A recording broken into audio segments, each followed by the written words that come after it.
नमः संस्कृताय मित्रों, आप सभी का अपना YouTube चैनल विजय हो क्लासेस में जुड़ने के लिए सभी को बहुत बहुत धन्यवाद। आज जो है पीजीटी और टीजीटी को ध्यान में, ख़ास तौर से आज पीजीटी को ध्यान में रख कर के हमने एक प्रैक्टिस सेट लिया है जो बहुत ही परीक्षा की दृष्टि से इम्पोर्टेंट है। ठीक है, सभी मित्रों जो है वीडियो को लाइक और शेयर करेंगे। जो नए मित्र हमारे चैनल से जुड़ रहे हैं वो चैनल को सब्सक्राइब करेंगे।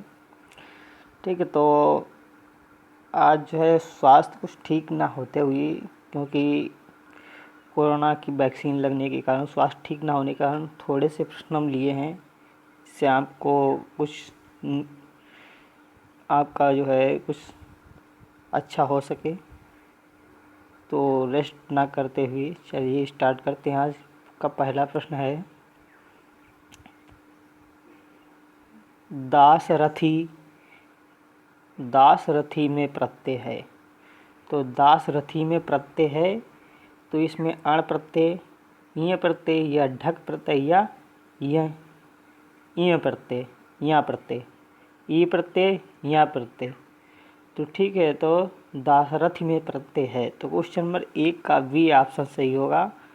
हमारा बी ऑप्शन सही होता है, ये ई होता है, दासरथी में ईय प्रत्यय। अगला है, कन्यायाः अपत्यम इस विग्रह वाक्य में सिद्ध होगा। इस विग्रह वाक्य से सिद्ध होगा। कन्यायाः अपत्यम इस विग्रह वाक्य से सिद्ध होगा। कन्यकीयः, कनीयः, कनिना, उपयुक्त सभी। तो क्वेश्चन नंबर 2 का जो है सी ऑप्शन सही होगा, कनिना, कनिना, इसका सी विकल्प सही होगा क्वेश्चन नंबर 2 का। अगला है, राधिष्ठ्यो और सस्य विप्रश्ना। यहाँ राधिष्ठ्यो पद का अर्थ है, राधिष्ठ्यो अस्य विप्रश्ना। यहाँ राधिष्ठ्यो पद का अर्थ है राधा का ईक्षण, कृष्ण का समाचार, या राधा कृष्ण का प्रेम व्यवहार, या प्रश्न विपर्यार्थ पर्यालोचन। तो क्वेश्चन नंबर 3 का जो है इसमें राधृच्छो अस्य विप्रश्ना। यहाँ राधृच्छो पद का अर्थ होता है तो प्रश्न विपर्यार्थ पर्यालोचन। क्वेश्चन नंबर 3 का जो है डी विकल्प सही होगा, हमारा डी विकल्प से होता है, प्रश्न विपर्यार्थ पर्यालोचन। अगला है, संख्या पूर्वो दिगु यह सूत्र किस सूत्र के अधिकार में पढ़ा गया है। तो संख्या पूर्वी दिगु यह सूत्र किस सूत्र के अधिकार में पढ़ा गया है। कर्म प्रवचनीय, कारके, तत्पुरुषा या अव्ययते। तो संख्या पूर्वी दिगु यह सूत्र जो है किस सूत्र के अधिकार में पढ़ा गया है। तो क्वेश्चन नंबर 4 का जो है सी विकल्प से होगा, ये तत्पुरुष में बताया गया है, तत्पुरुष समास में पढ़ा गया है। अगला है क्वेश्चन नंबर 5, ग्राम्य जन बंधुभ्या इन पदों में किस प्रत्यय का विधान हुआ है। ग्राम जन बंधुभ्या इन पदों में किस प्रत्यय का विधान होगा। तल प्रत्यय, बी ऑप्शन तमप, सी ऑप्शन तरप, डी ऑप्शन तव्यत। तो ग्राम जन बंधुभ्या में जो प्रत्यय का विधान है वो कौन सा है। तो क्वेश्चन नंबर 5 का ए विकल्प सही होगा, तल प्रत्यय। ग्राम जन बंधुभ्या में तल प्रत्यय है।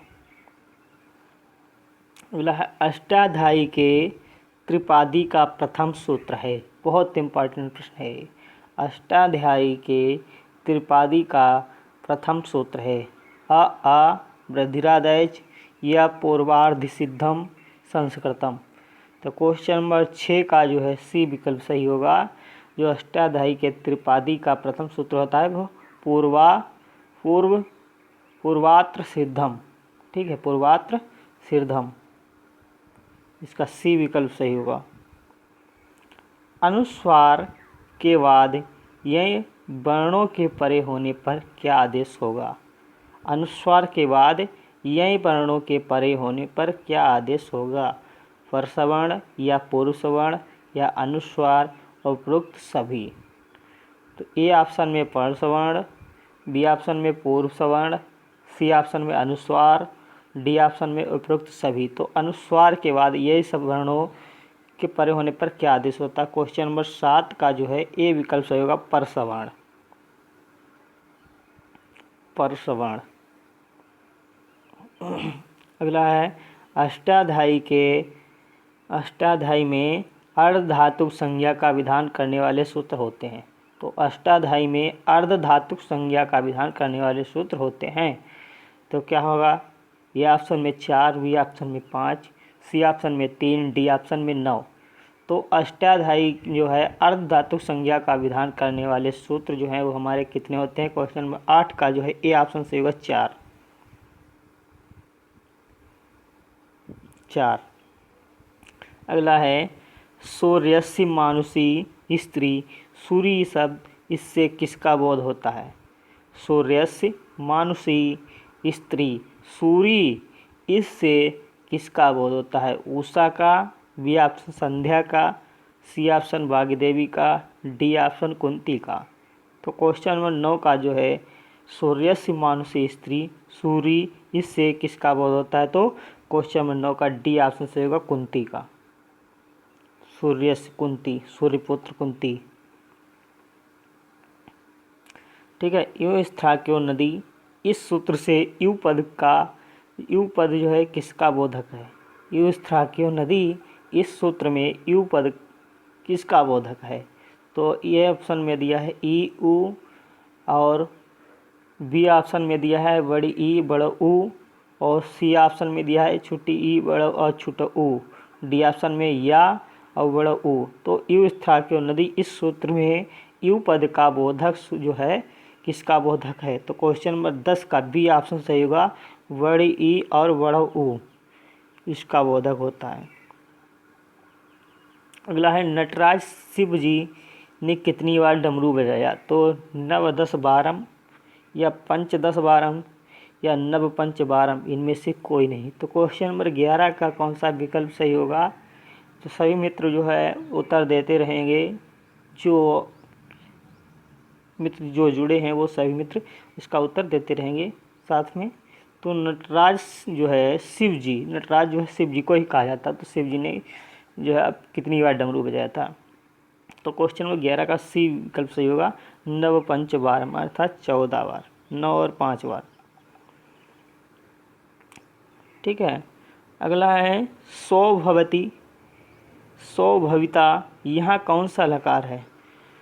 सौभविता, यह कौन सा लकार है? तो क्वेश्चन नंबर 12 का ए विकल्प सही होगा, लुट लकार। अगला है आगम आदेश आदि विधायक सूत्र कहलाते हैं? संज्ञा सूत्र, नियम सूत्र या विधि सूत्र या परिभाषा सूत्र। आगम आदेश आदि विधायक सूत्र कहलाते हैं क्या? संज्ञा सूत्र, नियम सूत्र, विधि सूत्र या परिभाषा सूत्र। तो क्वेश्चन नंबर 13 का जो है सी विकल्प सही होगा, आगम आदेश आदि विधायक सूत्र जो है वो विधि सूत्र कहलाते हैं। क्या कहलाते हैं? विधि सूत्र। तो इसका सी विकल्प सही होगा क्वेश्चन नंबर 13 का। अगला है 14। अगला है सवर्ण ग्रहकता का बोध करने वाला सूत्र है। स्वर्ण ग्रहकता का बोध करने वाला सूत्र है तुल्यास प्रयत्नम सवर्णम। अगला है अनुदित सवर्णश्च प्रत्ययः मुख नासिको वचनो नासिका आदिरंतेन संहिता।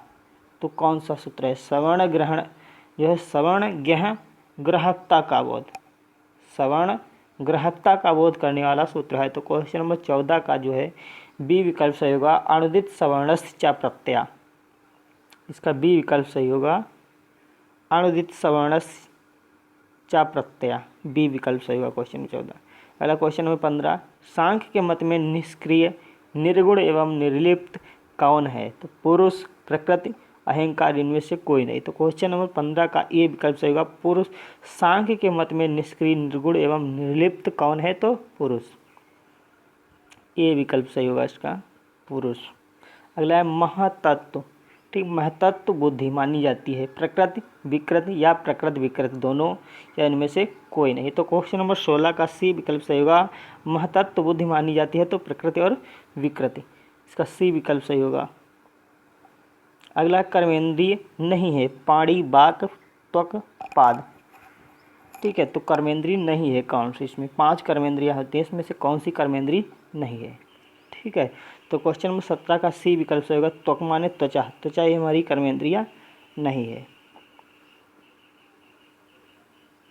रसना ज्ञानेंद्रिय, जो रसना ज्ञानेंद्रिय है का विषय माना जाता है, रसना ज्ञानेंद्रिय का विषय माना जाता है रस, गंध, रूप, स्पर्श।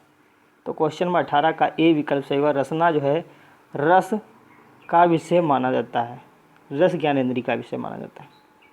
रूप तन्मात्रा से अभिव्यक्त होता है, रूप तन्मात्रा से अभिव्यक्त होता है क्या? क्वेश्चन नंबर 19 का जो है बी विकल्प सही होगा तेजस। रूप तन्मात्रा से अभिव्यक्त होता है तेजस, अग्नि। अगला है क्वेश्चन नंबर 20, ज्ञा पुरुष के अस्तित्व की सिद्ध सांख्य के अनुसार किस प्रमाण से होती है? आगम प्रमाण से या दृष्ट प्रमाण से या अनुमान प्रमाण से या उपमान प्रमाण से? क्वेश्चन नंबर 20, ज्ञा पुरुष के अस्तित्व की सिद्ध सांख्य के अनुसार किस प्रमाण से होती है? तो क्वेश्चन नंबर 20 का जो है ए विकल्प सही होगा आगम प्रमाण से, आगम प्रमाण से, आगम प्रमाण से, ठीक। अगला है सांख्य मूल प्रकृति को किस प्रमाण से सिद्ध करता है? सांख्य मूल प्रकृति को किस प्रमाण से सिद्ध करता है? आगम प्रमाण से या दृष्ट प्रमाण से या अनुमान प्रमाण से या उपमान प्रमाण से? तो सांख्य जो है मूल प्रकृति को किस प्रमाण से सिद्ध करता है? तो क्वेश्चन नंबर 21 का जो है सी ऑप्शन सही होगा अनुमान प्रमाण से, अनुमान प्रमाण से। अगला है सांख्य, क्वेश्चन नंबर 22, सांख्य मत में अंतःकरण है, तो सांख्य मत में अंतःकरण है बुद्धि का, अहंकार का, मन का, उपरोक्त सभी। तो क्वेश्चन नंबर 22 का डी विकल्प सही होगा बुद्धि, अहंकार, मन, सांख्य में जो है सभी का अंतःकरण होता है, डी विकल्प सही है इसका। अगला सांख्य के अनुसार ना प्रकृति ना विकृति कौन है? पुरुष, मन, मूल प्रकृति या बुद्धि? तो क्वेश्चन नंबर 23 का ए विकल्प सही होगा। क्वेश्चन नंबर 23 का ए विकल्प पुरुष। ना प्रकृति ना विकृति कौन है सांख्य के अनुसार? तो पुरुष, ए विकल्प सही होगा। लाइक क्वेश्चन नंबर 24, सांख्य मत में प्रकृति विकृति तत्व कितने हैं? तो सांख्य मत में प्रकृति विकृति तत्व कितने हैं? 16, B option 7, C option 25, D option में केवल 1। तो क्वेश्चन नंबर 24 का बी ऑप्शन सही होगा 7। तो सांख्य मत में जो है प्रकृति विकृति तत्व 7 माने गए। पहला चार्वाक दर्शन का प्रमाण है प्रत्यक्ष, अनुमान, शब्द, उपरोक्त सभी। तो क्वेश्चन नंबर 25 का जो है चार्वाक दर्शन का प्रमाण है प्रत्यक्ष प्रमाण, तो ए विकल्प सही होगा 25 का ए विकल्प प्रत्यक्ष। अगला है क्वेश्चन नंबर 26, लिंग लिंगी पूर्वकम यह किस प्रमाण का लक्षण है? प्रत्यक्ष का, अनुमान का या उपमान का या आगम का? तो लिंग लिंगी पूर्वक यह किस प्रमाण का लक्षण है? क्वेश्चन नंबर 26, तो 26 का बी ऑप्शन सही होगा अनुमान, लिंग लिंगी पूर्वक अनुमानम, इसका बी विकल्प सही होगा अनुमानम। सांख्य के अनुसार जगत का मूल कारण है, तो सांख्य के अनुसार जगत का मूल कारण है पुरुष, प्रकृति, पंच महाभूत या पंच वायु। तो क्वेश्चन नंबर 27 का बी ऑप्शन सही होगा प्रकृति। सांख्य मत के अनुसार जगत का मूल कारण प्रकृति है। अगला है ना सतो विद्यते भावो ना भावो विद्यते सतः, यह पंक्ति किस ग्रंथ से संबंधित है। ना सतो विद्यते भावो न भावो विद्यते सतः, यह पंक्ति किस ग्रंथ से संबंधित है। गीता से, सांख्यकारिका से, या वेदांत सार से, या तर्क भाषा से। तो क्वेश्चन नंबर 28 का ए विकल्प से होगा ना सतो विद्यते भावो न भावो विद्यते सतः, यह पंक्ति जो है गीता से अवतरित है। तो इसका ए विकल्प सही होगा। क्वेश्चन नंबर 28 का ए विकल्प गीता से। सांख्य दर्शन के अनुसार सूक्ष्म शरीर या लिंग शरीर में कितने अवयव होते हैं। 18, बी ऑप्शन में 17, सी ऑप्शन में 16, डी ऑप्शन में 25। तो क्वेश्चन नंबर 29 का जो है ए विकल्प सही होगा। सांख्य दर्शन के अनुसार सूक्ष्म शरीर में कितने अवयव होते हैं। तो 29 का ए विकल्प सही होगा। 18 तत्व, 18 तत्वों का समावेश होता अवयव होते हैं। अगला है वेदांत दर्शन के अनुसार लिंग शरीर में कितने अवयव होते हैं। तो 18, इसमें भी 30 में ये क्वेश्चन डबल हो गया। सांख्य के अनुसार 29, सांख्य के अनुसार सूक्ष्म शरीर, ठीक हाँ, सांख्य के अनुसार सूक्ष्म शरीर के कितने अवयव हैं। तो 29 का जो है ये विकल्प 18 पूछा जाएगा। और वेदांत के अनुसार अगर पूछा जाए सूक्ष्म शरीर में कितने अवयव होते हैं तो आपको 17। ये जो है क्वेश्चन बहुत फांसने वाले हैं। देखिए दोनों क्वेश्चन आपको किस प्रकार से भ्रमित करते हैं। ठीक है, ये क्वेश्चन देखो दोनों किस प्रकार से भ्रमित कर रहे हैं। देखिएगा, ये पूछा गया है 1:29 में सांख्य दर्शन के अनुसार सूक्ष्म शरीर में कितने अवयव होते हैं। तो 18। और वेदांत के अनुसार सूक्ष्म शरीर में अगर पूछा जाए कितने अवयव होते हैं तो 17 होगा। तो इसका वी विकल्प से होगा 17। ठीक है, तो सबको पता हो गया कि सांख्य के अनुसार शरीर जो है कितने अवयव हैं। तो आपको 18, और वेदांत के अनुसार तो 17 सूक्ष्म शरीर के अवयव होते हैं। ठीक है, अगला है सप्त अधालोकों में प्रथम लोक माना जाता है। सप्त अधालोकों में प्रथम लोक माना जाता है अतल, वितल, सूतल या पाताल। तो क्वेश्चन नंबर 31 अतल, बी ऑप्शन में वितल, और सी ऑप्शन में दिया है सूतल, डी ऑप्शन में पाताल। तो क्वेश्चन नंबर 31 जो होगा सप्त अधालोकों में प्रथम लोक माना जाता है वो हमारा है 31 का ए विकल्प सही होगा, अतल। अगला है सत्यम ज्ञानम अनंतम ब्रह्म। सत्यम ज्ञानम अनंतम ब्रह्म, यह वाक्य किस उपनिषद से उद्धृत है। तो बृहदारण्यकोपनिषद, तैत्तिरीयोपनिषद, ईशावास्योपनिषद, मांडूक्योपनिषद। तो ये सत्यम ज्ञानम अनंतम ब्रह्म, यह वाक्य किस उपनिषद से उद्धृत है। तो क्वेश्चन नंबर 32 का जो है बी ऑप्शन सही होगा, तैत्तिरीयोपनिषद। क्वेश्चन नंबर 30 तत्त्वमसि, यह वाक्य किस उपनिषद का है। तो बृहदारण्यकोपनिषद, छांदोग्योपनिषद, तैत्तिरीयोपनिषद, ये त्रयोपनिषद। तो तत्त्वमसि, ये क्वेश्चन इंपॉर्टेंट है पीजीटी के लिए। तत्त्वमसि यह वाक्य किस उपनिषद का है। तो क्वेश्चन नंबर 33 का बी विकल्प सही होगा। ये तत्त्वमसि यह महावाक्य किस उपनिषद का है। तो छांदोग्योपनिषद,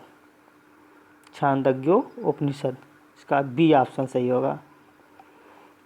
वेदांत के अनुसार अनुबंध चतुष्टय में परिगणित नहीं है। तो अनुबंध चतुष्टय में जो है परिगणित नहीं है वेदांत के अनुसार। प्रयोजन, बी ऑप्शन उद्देश्य, सी ऑप्शन अधिकारी, डी ऑप्शन में संबंध। तो क्वेश्चन नंबर 34 का जो है हमारा बी ऑप्शन सही होगा, जो है उद्देश्य। ये अनुबंध चतुष्टय में परिगणित नहीं है। अगला है रस्सी में भ्रांतिवश प्रतीत होने वाले सर्प की पुनः रस्सी मात्र के रूप में प्रतीत होना वेदांत के अनुसार क्या कहा जाएगा। अपवाद, अज्ञान, अध्यारोप या जीवन मुक्त। रस्सी में भ्रांतिवश प्रतीत होने वाले सर्प की पुनः रस्सी मात्र के रूप में प्रतीत होना पहले सांप के रूप में फिर रस्सी के रूप में प्रतीत होना वेदांत के अनुसार क्या कहा जाएगा? तो क्वेश्चन नंबर 35 का जो है हमारा ए विकल्प सही होगा, अपवाद। 35 का ए, अपवाद। अगला है अद्वैतवाद। ठीक है, अद्वैतवाद के प्रवर्तक आचार्य माने जाते हैं आदि शंकराचार्य या गौड़पादाचार्य या अद्वैतानंद या अद्वैयानंद। तो क्वेश्चन नंबर 36 का जो है ए विकल्प सही होगा, आदि शंकराचार्य। ये अद्वैतवाद के प्रवर्तक आचार्य माने जाते हैं। वेदांत के अनुसार मनोमय कोश का निर्माण होता है मनः पांच कर्मेंद्रियां, मनः पंच ज्ञानेंद्रियां या बुद्धि ज्ञानेंद्रियां या पंच वायु पंच कर्मेंद्रियां। तो वेदांत के अनुसार मनोमय कोश का निर्माण होता है। क्वेश्चन नंबर 37 का बी ऑप्शन सही होगा, मनः प्लस 5 ज्ञानेंद्रियों का। इसका बी विकल्प सही होगा। वेदांत के अनुसार ब्रह्म का ज्ञान किस प्रमाण से होगा? तो ब्रह्म का जो है वेदांत के अनुसार ब्रह्म का ज्ञान किस प्रमाण से होगा? अनुमान प्रमाण से, बी ऑप्शन प्रत्यक्ष प्रमाण से, सी ऑप्शन में अर्थापत्ति प्रमाण से, डी ऑप्शन है आगम प्रमाण से। तो क्वेश्चन नंबर 38 का डी विकल्प सही होगा, आगम प्रमाण से। आगम प्रमाण से। निम्न में से प्रकरण ग्रंथ है मुद्रा राक्षसम, मृच्छकटिकम, वेड़ी संहारम या उपरोक्त सभी। तो प्रकरण ग्रंथ कौन सा है इसमें से? तो क्वेश्चन नंबर 39 का बी विकल्प सही होगा, मृच्छकटिकम। ये प्रकरण ग्रंथ है हमारा 39 का बी। अगला, सारिपुत्र प्रकरण के लेखक हैं भट्ट नारायण, हर्षवर्धन या विशाख दत्त या अश्वघोष। तो क्वेश्चन नंबर 40 का डी विकल्प सही होगा, अश्वघोष। सारिपुत्र प्रकरण के लेखक जो क्वेश्चन नंबर 40 का डी विकल्प सही होगा, अश्वघोष। अगला है 41। क्वेश्चन नंबर 41, सुमेलित करिए। ठीक है, तो सुमेलित करना है। तो इसमें सुमेलित करने के लिए क्या होगा देखिएगा।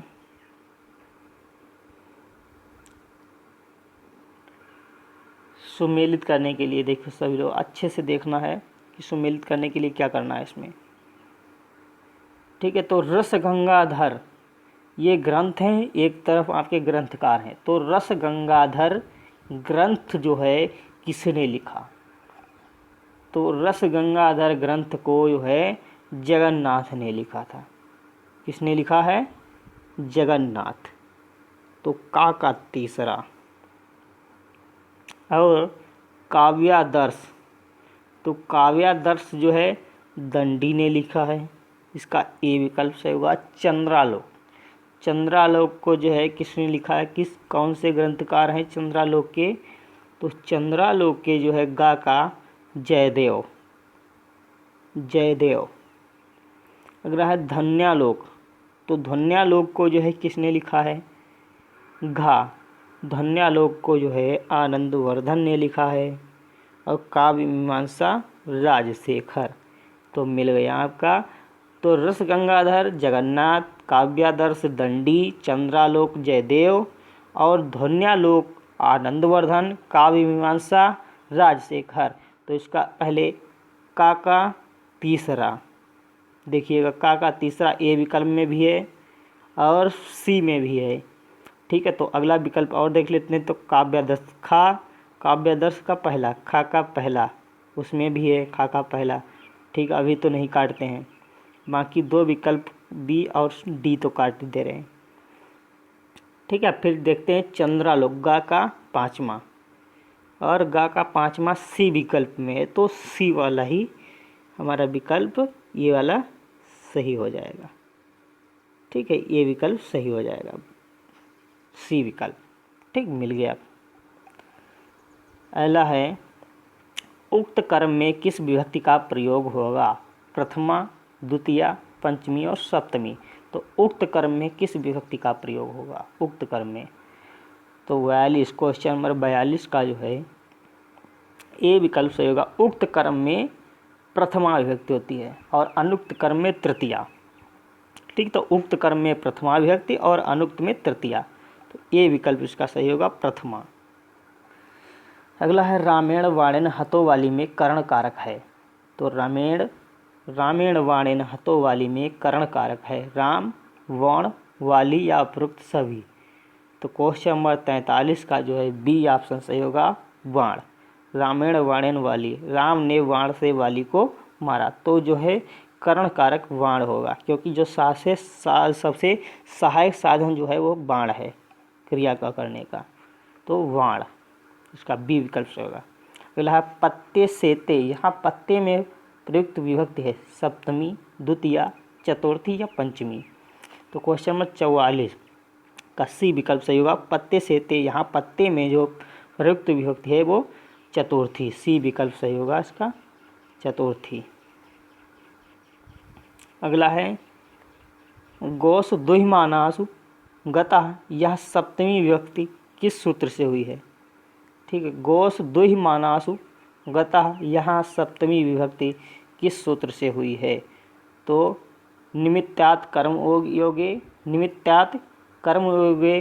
अगला साध प्रयोगे, यतश्च भावेन भावलक्षणम या यतश्च निर्धारणम। तो क्या होगा, सप्तमी विभक्ति किस सूत्र से हुई है, गोस दुहिमानासु गतः में। तो क्वेश्चन नंबर 45 सी ऑप्शन सही होगा, एतश्च भावेन भाव लक्षणम, सी विकल्प इसका सही होगा, एतश्च भावेन भाव लक्षणम।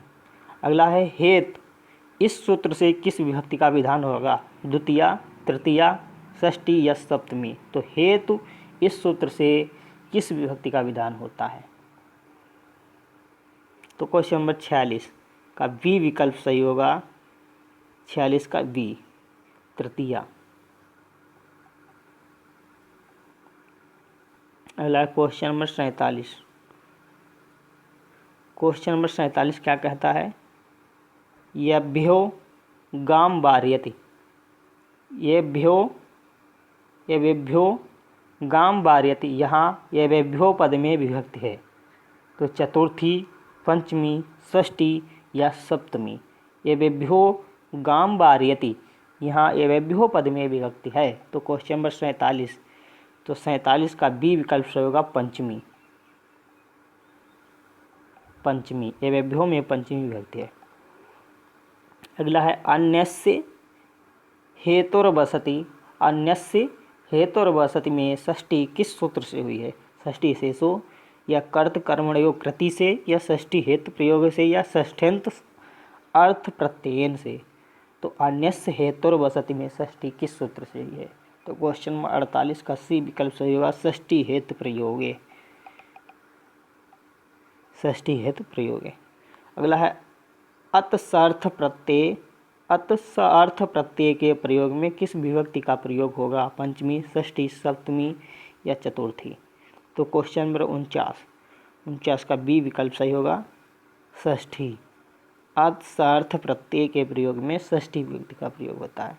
अगला है क्वेश्चन नंबर 50, अपाय अर्थ में ध्रुव की क्या संज्ञा होती है, कर्म संज्ञा, संप्रदान संज्ञा या अधिकरण संज्ञा या अपादान संज्ञा। तो क्वेश्चन नंबर 50 का डी विकल्प सही होगा, अपादान संज्ञा आते हैं, ध्रुवम पाय अपादान, अपादान संज्ञा। अगला है ऋते एवं आरात के योग में किस विभक्ति का प्रयोग होता है, ऋते एवं आरात के प्रयोग में किस विभक्ति का प्रयोग होता है, सप्तमी, षष्ठी, पंचमी या चतुर्थी। तो 51 का जो है हमारा सी विकल्प सही होगा, पंचमी। ऋते और आरात के योग में पंचमी विभक्ति का प्रयोग होता है।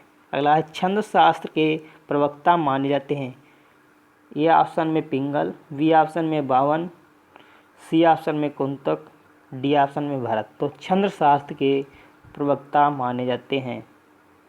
तो क्वेश्चन नंबर 52 का जो है ए ऑप्शन सही होगा, पिंगल, छंद शास्त्र के प्रवक्ता या जो है हमारे पिंगल माने जाते हैं।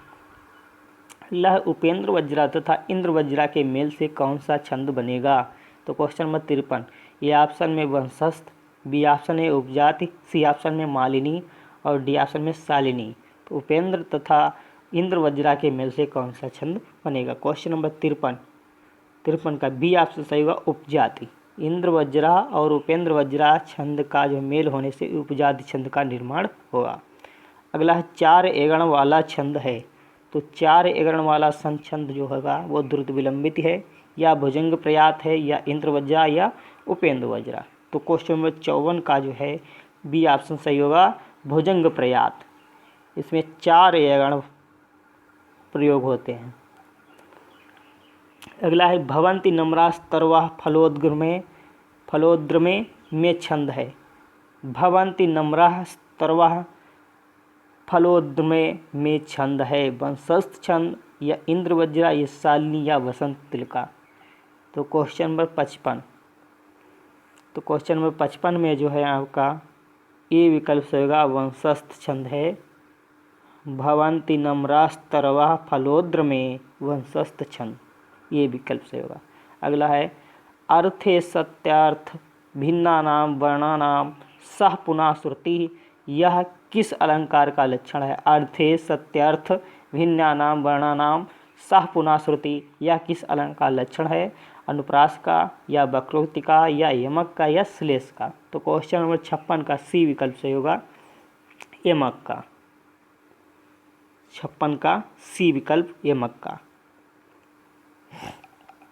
अगला है उपमान तथा उपमेय का अभेदारोप होता है। उपमान तथा उपमेय का अभेदारोप होता है उत्प्रेक्षा में, रूपक में या यमक में या उपमा में। तो क्वेश्चन नंबर 57 का बी विकल्प से होगा, अभेदारोप आरोप होता है तो रूपक में। इसका बी विकल्प से होगा रूपक। अर्थ के आधार पर काव्य की शोभा बढ़ाते हैं छंद, शब्दालंकार या अर्थालंकार या गुण। तो क्वेश्चन नंबर 58 का सी विकल्प से होगा, अर्थालंकार। जो काव्य की शोभा बढ़ाते हैं वो अर्थालंकार हैं, सी विकल्प से होगा। अगला है क्वेश्चन नंबर 59।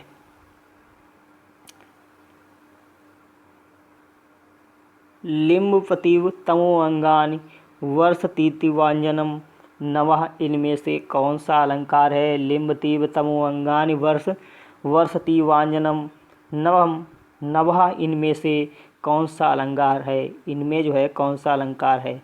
तो संदेह, उत्प्रेक्षा, रूपक या भ्रांतिमान। क्वेश्चन नंबर 59 का बी विकल्प सही होगा, उत्प्रेक्षा। लिम्पति इव तमु अंगानि वर्षतीव वांजनम नभः, इसमें जो है लिम्पति इव तमो अंगानि वर्षतीव वांजनम नभः, इसमें जो है उत्प्रेक्षा अलंकार है। इसका बी विकल्प सही होगा।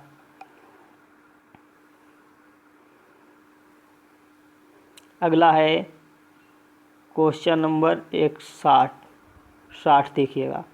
नव पलाश पलाश बनम पुरः, इनमें से कौन सा अलंकार है। ए ऑप्शन में रूपक, बी ऑप्शन में यमक, सी ऑप्शन में उत्प्रेक्षा, डी ऑप्शन में श्लेष। तो इसका क्वेश्चन नंबर 60 का बी विकल्प सही होगा, यमक। नव पलाश बनम पुरः, इसमें जो है यमक अलंकार है। इसका बी विकल्प सही होगा, यमक अलंकार। अगला है महाभारत। गीता महाभारत के किस पर्व में वर्णित है। आदि पर्व में, अनुशासन पर्व में या भीष्म पर्व में या शांति पर्व में। तो गीता महाभारत के किस पर्व में वर्णित है। 61 का सी विकल्प सही होगा, भीष्म पर्व में। किस पर्व में, गीता महाभारत के किस पर्व में वर्णित है। तो भीष्म पर्व में। गीता में कुल अध्याय एवं श्लोक संख्या है। ए विकल्प में 18 अध्याय 650 श्लोक, बी में 18 अध्याय 700 श्लोक और सी ऑप्शन में 17 अध्याय 800 श्लोक, डी ऑप्शन में 16 अध्याय 750 श्लोक। तो गीता में कुल अध्याय एवं श्लोक संख्या जो है वो कितनी है। तो क्वेश्चन नंबर 62 का बी विकल्प सही होगा, 18 अध्याय हैं और 700 श्लोक हैं कुल। गीता में 18 अध्याय 700 श्लोक हैं, तो इसका बी विकल्प सही होगा। यही बहुत इंपॉर्टेंट प्रश्न है। अगला, प्रथापुत्र कौन है। कृष्ण है, द्रोण है या दुर्योधन या अर्जुन। तो प्रथापुत्र जो है वो कौन है। क्वेश्चन नंबर 63 का डी विकल्प सही होगा, अर्जुन को कहा जाता है प्रथापुत्र, अर्जुन को। डी विकल्प सही होगा। काम से क्या उत्पन्न होता है। क्रोध, लोभ, मोह या ध्यान। तो क्वेश्चन नंबर 64 का जो है काम से क्रोध उत्पन्न होता है। इसका ए विकल्प सही होगा क्वेश्चन नंबर 64 का। अगला, गीता को कर्म प्रधान मानते हैं श्री रामानुजाचार्य, शंकराचार्य, बाल गंगाधर तिलक, वल्लभाचार्य। तो गीता को कर्म प्रधान मानते हैं कौन? तो 65 का सी विकल्प सही होगा। बाल गंगाधर तिलक जो है गीता को कर्म प्रधान मानते हैं, इसको सी विकल्प सही होगा। अगला क्वेश्चन नंबर 66, गीता का कौन सा अध्याय सांख्य योग के नाम से प्रसिद्ध है? द्वितीय अध्याय या तीसरा अध्याय या चतुर्थ या पंचम? तो गीता का कौन सा अध्याय जो सांख्य योग के नाम से प्रसिद्ध है? क्वेश्चन नंबर 66 का ए विकल्प सही होगा। दूसरा अध्याय जो है वो सांख्य के योग से प्रसिद्ध है, सांख्य योग के नाम से प्रसिद्ध है दूसरा अध्याय। अगला है, अर्जुन के धनुष का क्या नाम है? हमने बताया था, ये सब पढ़ा चुके हैं, जो टॉपिक लेकर के आए थे उसमें हमने बताया था अर्जुन के धनुष का नाम। तो पांचजन्य, गांडीव, पशुपत या पुष्पंध्वा। तो ये क्या होगा विकल्प में? तो सभी लोग बताएंगे इसको। तो अर्जुन के जो है धनुष का नाम क्या होता है? बी विकल्प से होगा गांडीव। तो अर्जुन के धनुष का नाम गांडीव है। अगला, गीता के किस अध्याय में सबसे कम श्लोक हैं? 12वें अध्याय में या 18वें अध्याय में या 10वें अध्याय में या 13वें अध्याय में?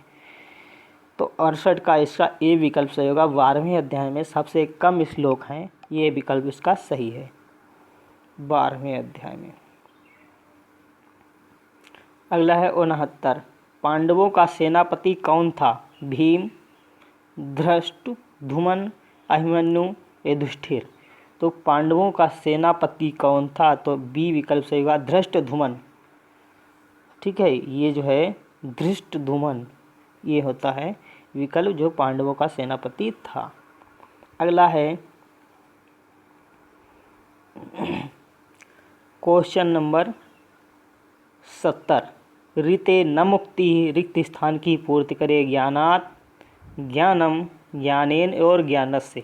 तो ऋते न मुक्ति जो है इस रिक्त स्थान में पूर्ति करना है, तो क्या भरा जाएगा? 70 का जो है ये विकल्प सही हुआ, ऋते ज्ञानात न मुक्ति, ऋते ज्ञानात न मुक्ति। तो ये विकल्प इसका सही है, ज्ञानात। अगला है प्रेम विवाह।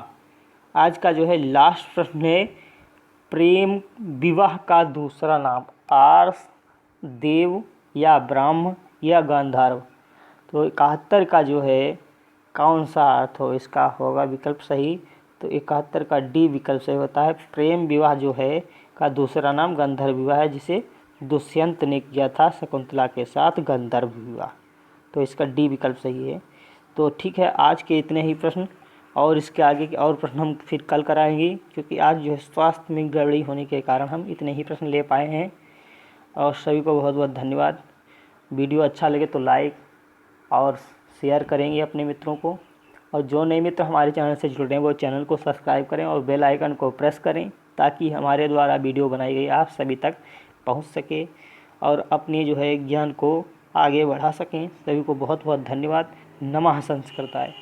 ठीक है, और जो एक चैनल है वो आपके हिंदी टीजीटी और पीजीटी के लिए दी स्पर्टीज चैनल का नाम है, उसको भी मित्र जो हिंदी वाले हैं उसको भी चैनल को सब्सक्राइब करेंगे। और जो है वो कनक पंत मैम पढ़ाती हैं, जो है द स्पर्टीज चैनल का नाम है। ठीक है, उसका लिंक हम शेयर कर देंगे। तो सभी को बहुत बहुत धन्यवाद। नमः संस्कृताय।